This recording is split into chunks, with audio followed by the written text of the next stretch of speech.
Hey, alright, Jacob here. Authentic Gay Blog. This is a sort of a review of a series that has just been on Channel 4 called It's a Sin, which is by Russell T Davies, who wrote Queer as Folk, Years and Years, Banana, Cucumber, and also he's written quite a few Doctor Who's and Torchwood episodes as well. So this series is based on a group of people, most of which are gay men, and it covers from the period of the autumn of 1981 up until the autumn of 1991, so a period of 10 years. It's a story of people who are coming out, getting to grips with being gay at a time when there was vehement homophobia in society. There's one character called Jill who is the kind of person that keeps them all together in a way, and looks after them and takes care of them. And there is a young man who is kind of estranged from his parents. He is very cold towards them, and they are cold towards him. He's called Richie. He ends up going to university, meeting Jill, initially to do law, but ends up doing drama, much to the annoyance of his middle-class, uptight parents. There is a character called Colin, a character called Gloria, a character called Roscoe, and a character called Ash. Ash and Richie are kind of romantically linked off and on throughout the 10 years. Colin is a young man from Wales who has come to London to work in a clothes shop on Savile Row. It follows the story of how HIV impacted on the gay male community. It starts to build into the story in episode 1 with the talk of this gay cancer in America that's killing people, killing gay men, and they're kind of not believing that it's real. They're all dealing with their own issues. Richie especially goes home to his parents often, but never talks about being gay. Takes Jill with him. He denies to them that there's a relationship between Jill, because it's not, but he lets them kind of think there is, to take the heat off him coming out. Colin is a very shy, introverted guy. Character of Gloria, who's a bus conductor, who's quite outgoing, a little bit older than the rest of them. Roscoe is also quite outgoing. He's a Nigerian descent. Ash is of Asian descent. He's quite sort of unassuming as well. It progresses as it goes on. It is very difficult to watch because of the subject matter. It really shows the stigma and the discrimination. I got very angry after watching it. I got so angry because I came out at the time the series finished, 91, the year it finished on. That's when I came out, and that's what I remember it being like. It was horrible. The stigma, the discrimination towards us as a community, the gay men, gay and bisexual men. It was portrayed so well in terms of the storylines and how they progressed. There's a funeral, and this guy stands up and starts to talk about the guy's boyfriend who was banned from his partner's funeral. This happened. It really happened, and it talks about how they kicked him out of the house, and all of that happened because we had no legal protections at that time. There were no equality. There was no protection. We dealt with HIV, homophobia, no protections in law, and then along in 1988, along came Section 28, which just made it even worse. Ollie Alexandra from Years and Years plays Richie, and Jill is played by Lydia West. She was in Years and Years. She played the daughter of the brother of Russell Tovey, and she was very good in it. There's Stephen Fry, there's Neil Patrick Harris. Neil Patrick Harris plays an older guy in the shop with Colin.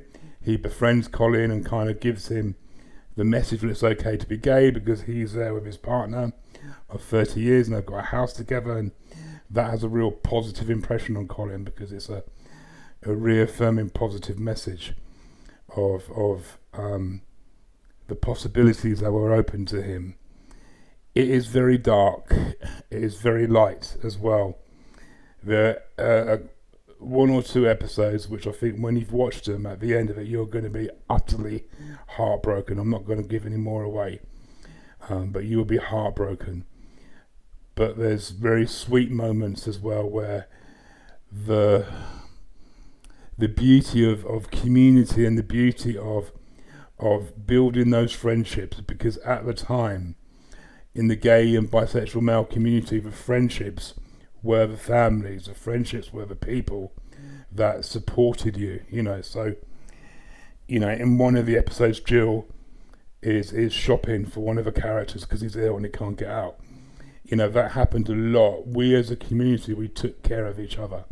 We took care of our own because we were fighting battles on every single front, every front we were fighting. Imagine being estranged from your family.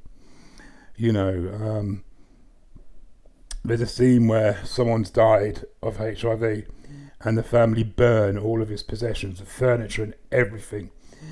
People on HIV with HIV at the start of the epidemic were kept in hospital rooms on their own with the door locked, And with COVID today, the people treating them were dressed like that, head to toe, in PPE, but it wasn't done with compassion or sympathy or love or empathy or care or whatsoever. It was done with fear and intolerance and disgust towards people with HIV. Even the medical professionals and the doctors who are portrayed in the programme are very unsympathetic towards the characters who've got HIV in terms of, it being seen as a dirty disease and stuff like that. And also it kind of dispels the myth that was very much prevalent in the gay and bisexual male community, that if you were a slut, you were more at risk of HIV, and if you were good, and didn't have lots of sex and really careful with the numbers of men you had sex with, you weren't going to get HIV. It really dispelled that myth. It ends, on quite a bleak note. However, the last scene is a very positive scene of an earlier bit of them all together and happy. It is really well worth watching. I really hope that the younger gay and bisexual male community watch this. I feel really strongly that they need to get and understand what we went through, what the gay guys, us gay guys over 45, what we've experienced and what we went through, for them to appreciate, where we are today in terms of things. We didn't have PrEP, we didn't have PEP. There weren't medications back then. My friend Paul, he died within a year of being diagnosed. He was diagnosed in 1995 and he died in 1996. He was 30 years old, and that was common. So many young men in the prime of their life.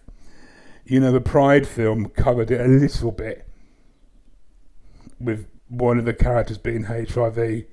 And then at the end of the film, it tells you that Mark Ashton, who the film is about, died. He was 26. When Mark Ashton died, he was 26 years old. And he died again within a year of being diagnosed with HIV.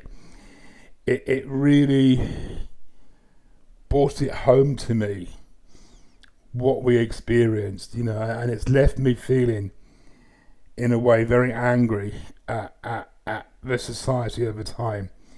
And really wanting fucking apologies for it, wanting them to really own up to the shit they put us through, the utter real shit they put us through. You know, it was awful, really, on some level. But what the film shows, I think, very clearly, is the importance of the friendships and the importance of how these characters, who are all very different, their personalities were very, very different, how these characters came together, because they all end up sharing a house together, you know, and that's from the start of a series. They come together and look after each other and share this common bond of being outsiders of society, facing discrimination and intolerance, but also they manage the fact that different people have different views about HIV. You know, one of the characters, right up until the fourth episode, really doesn't believe it. You know, he's very kind of cynical about it, but I think when you get to the fifth episode, you realise why he is, you know. So I really properly recommend it. You know, if you're going to binge watch it, I would take a break after the third episode, you know, because you'll need it to recover, basically. So I really think that Russell T Davies did a really tremendous job on It's a Sin, covering really that decade in terms of what it was like to be a gay or bisexual man in London and England in the 1980s. All right, thank you.